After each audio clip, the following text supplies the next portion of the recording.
사도 바울이 이 그리스 남부 지역인 이 아가야 지역의 수도인 이 고린도에 복음을 전했어요. 이곳은 항구 도시입니다. 항구 도시라고 하면 보통 이게 뱃사람들이 오랜만에 그곳에 내려서 온갖 인간의 그 쾌락을 충족시킬 만한 많은 음란한 것들, 패역한 것들이 많다라는 의미도 됩니다.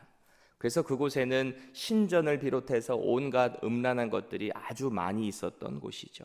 그곳에 복음을 전했어요. 교회를 세웠어요. 이 사람들이 믿음의 분량이 안 되기 때문에 풀타임 사역자가 그 일을 하는 데 있어서 사례비를 받기도 이들이 그것을 충당하지 못하니까 그들을 또 배려하고 노심초사하는 마음으로 직접 풀타임 복음 사역을 하면서도 텐트 메이킹을 하는 잡을 가지고 그렇게 열심히 사역을 했던 곳이 바로 이 고린도 교회입니다.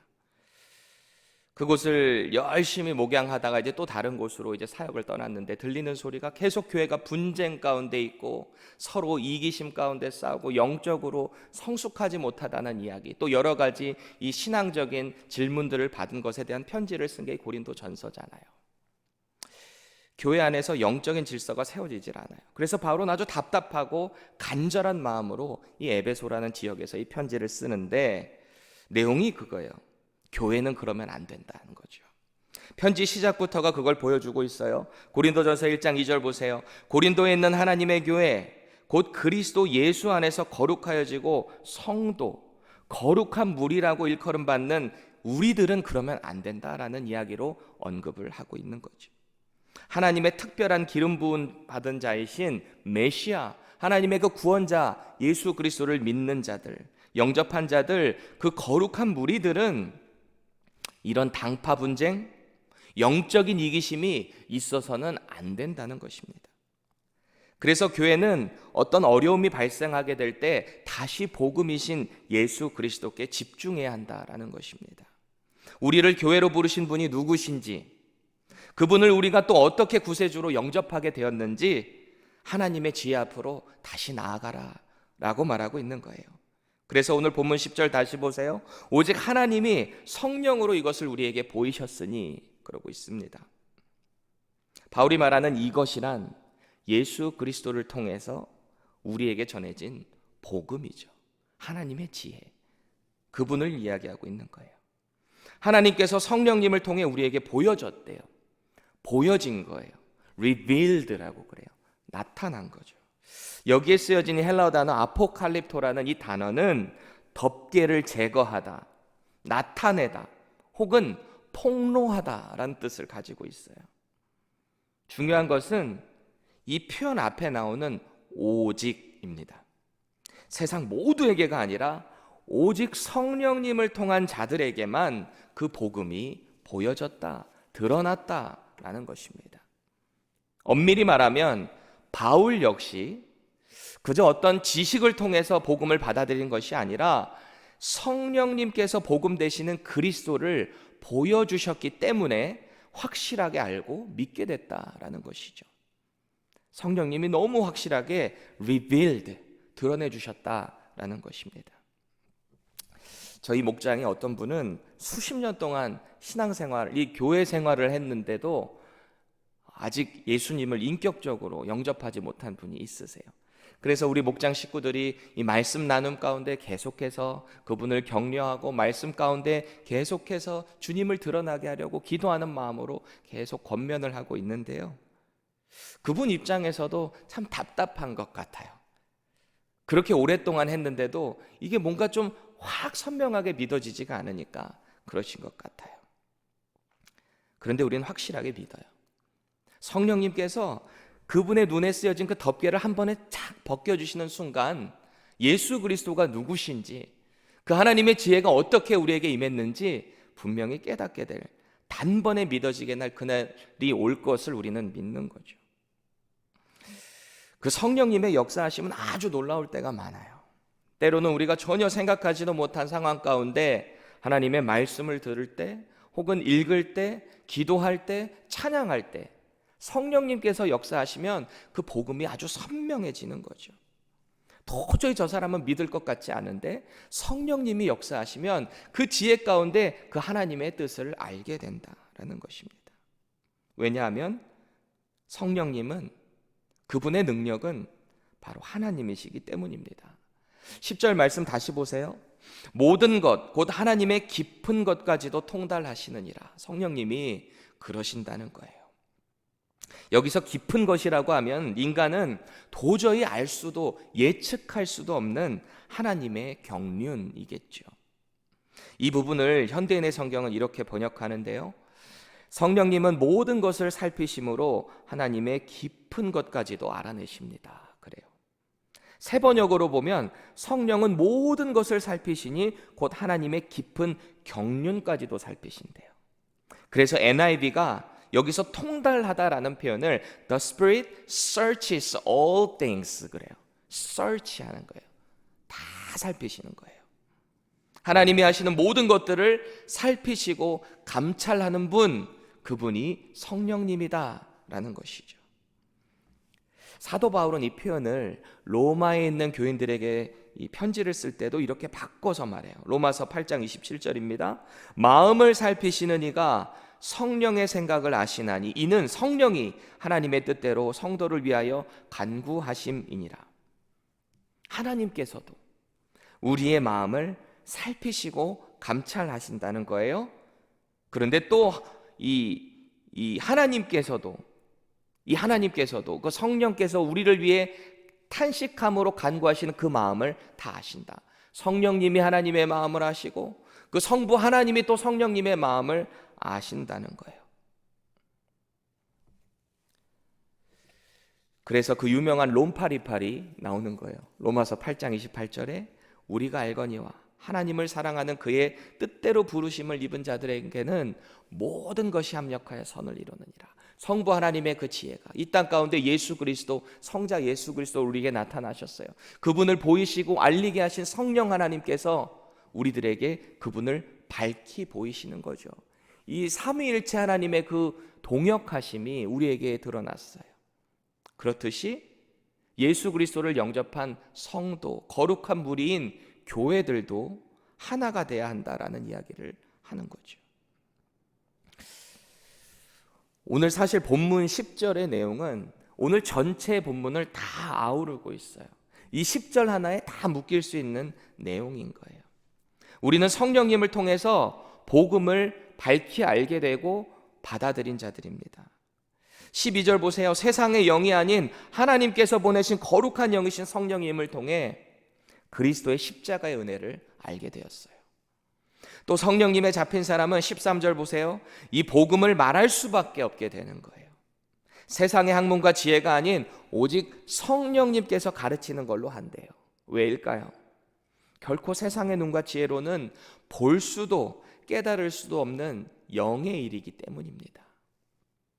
14절에 육에 속한 사람, 즉 그 그리스도의 복음을 거부하고 받아들이지 않는 사람에게 하나님의 성령께서 하시는 이 일들은 어리석어 보일 수밖에 없어요.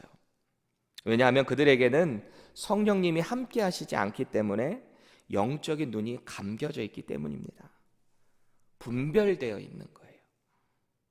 반면에 15절에 신령한 자는 다릅니다.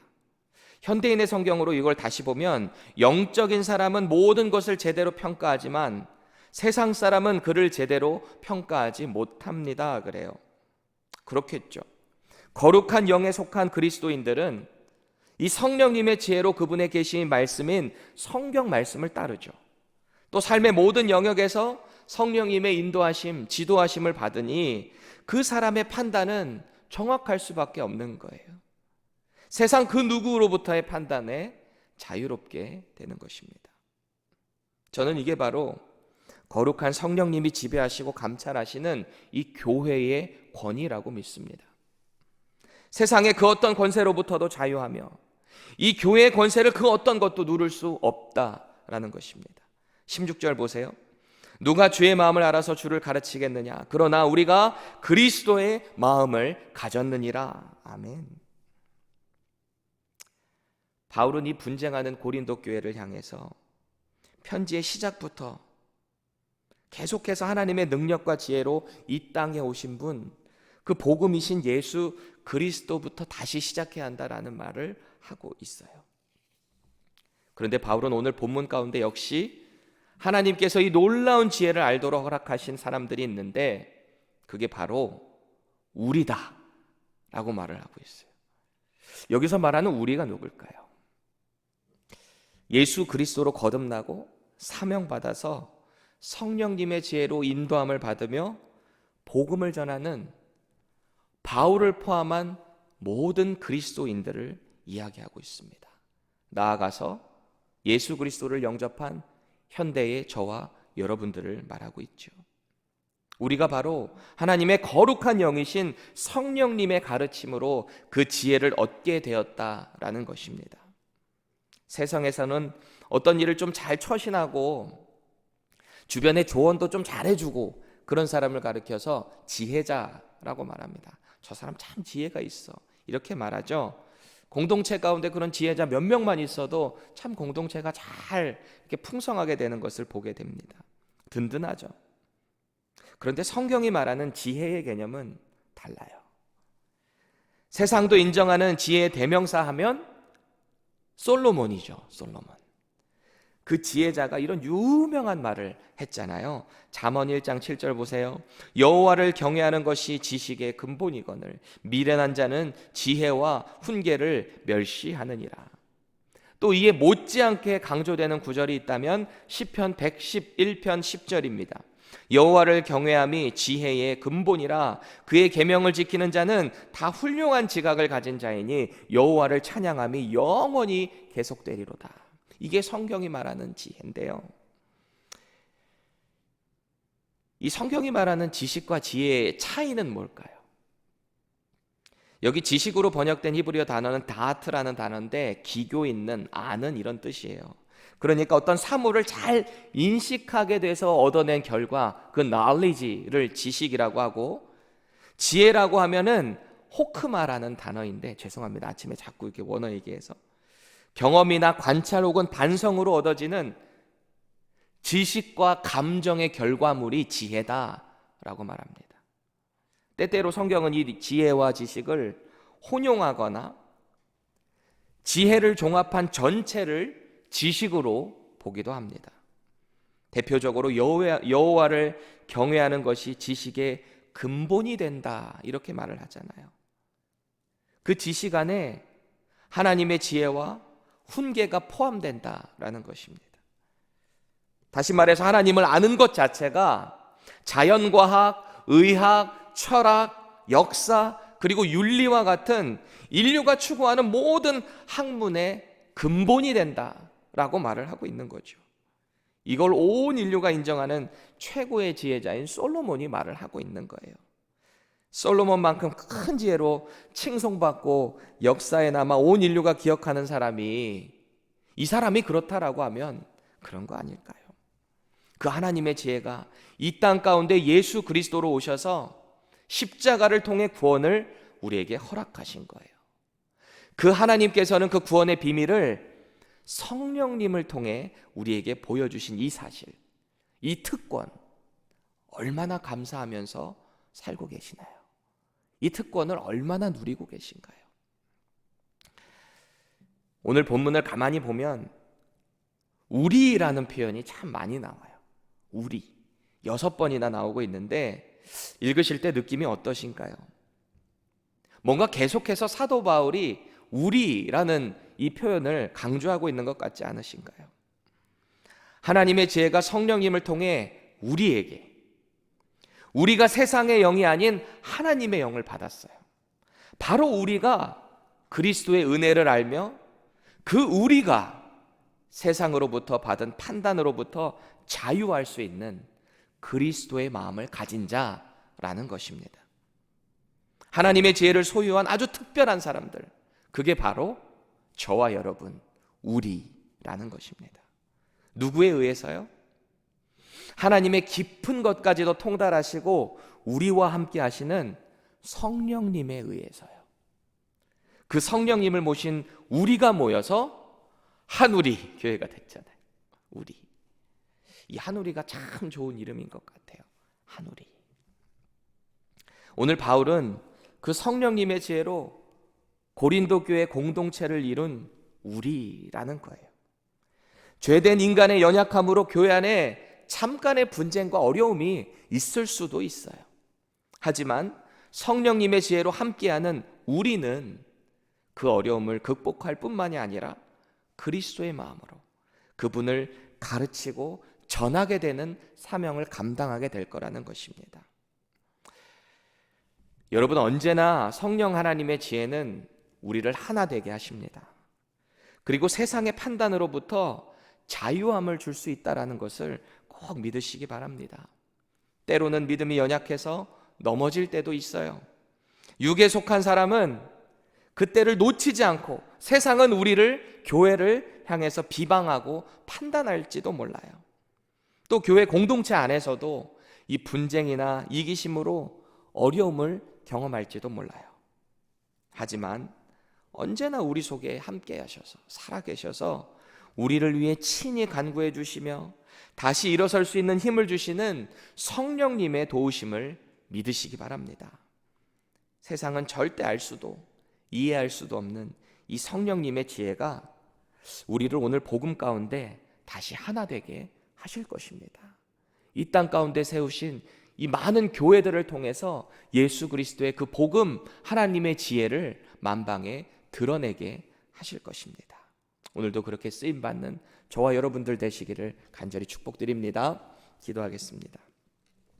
하나님, 오늘도 성령님을 통해서 우리를 하나 되게 하시고 예수 그리스도의 그 복음을 세상 가운데 전할 수 있는, 가르칠 수 있는 이런 특권을 우리에게 허락하시니 참 감사합니다. 때로는 연약함으로 넘어질 수도 있는 우리들이지만 그때마다 성령님을 의지하여서 다시 하나 되게 하시고 우리 주변에 예수 그리스도를 모르는 자들에게 복음을 전하며 또 하나님의 긍휼하심으로 그들에게도 예수 그리스도가 밝히 보여지는 역사를 경험하게 하여 주시옵소서. 예수 그리스도의 이름으로 간절히 기도합니다. 아멘.